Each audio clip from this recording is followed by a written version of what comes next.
আছে মাটি, আমগো গাছে দিচ্ছে জাদু। এই যে মালিক বড় বড় জায়গাগুলো না, ফাঁকা মাটি, ফাঁকা জায়গা, এই জায়গায় দিনের পর দিন রাতের পর রাত শ্রম দিয়া কষ্ট করে ফসল ফলা কারা জানো? কৃষক, আমার বাপ, আমি।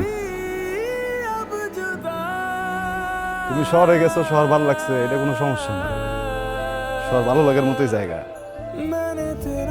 কিন্তু যখন তুমি আমার চোখের দিকে চাই কইছো না যে তোমার লগে আমার যায় কিনা, আমার হাতে টাকা ধরে দিছো, ব্যাপারে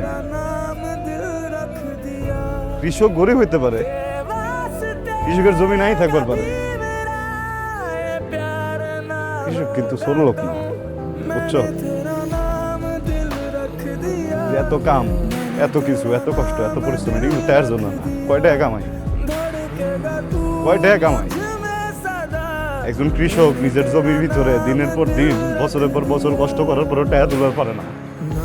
কারণ তোমার বাপের মতো লোকের কাছে নিজের জমি বেচা দেয়, পরে এই জমিতে আবার বর্গা খাটে। আমরাও খাটি, গরিব হইবার পারি, আমরা কিন্তু ছোট লোক না যে টাকা ধরে দিচ্ছ। শহরের মানুষ অনেক বড় লোক, আমরা দেশ চালাই না, আমরা এই মহল্লা চালাই না, আমরা নিজের ঘরটা বন্ধু ঠিক মতো চালাতে পারি না। শহরের মানুষ চালায়, মন্ত্রীরা চালায়, কিন্তু এই মন্ত্রীর পেটের ভিতরে যে খাওয়ান যায় না, ওই খাওয়ান আমরা বানাই। মন্ত্রীর পেট আমরা চালাই, দেশের পেট আমরা চালাই। শোনো, একটা কথা কই, একটা গাছ যদি গোড়া থেকে কেটে লাও না, এটা দিয়ে তুমি আসবাবপত্র বানাইতে পারবা, ঘর বানাইতে পারবা, গাছ কিনতে বানাইতে পারবা না, বুঝছো?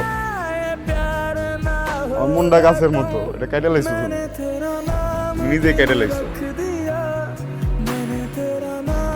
এই মন দিয়ে আর তোমার ভালো ব্যাপার, বইটা ছাড়া নৌকা ভাষায় দিছো স্রোতে, এটা কেমনে ফেরত? এবং আইতে তো চাই, কিন্তু বইটা তো নাই আমার কাছে।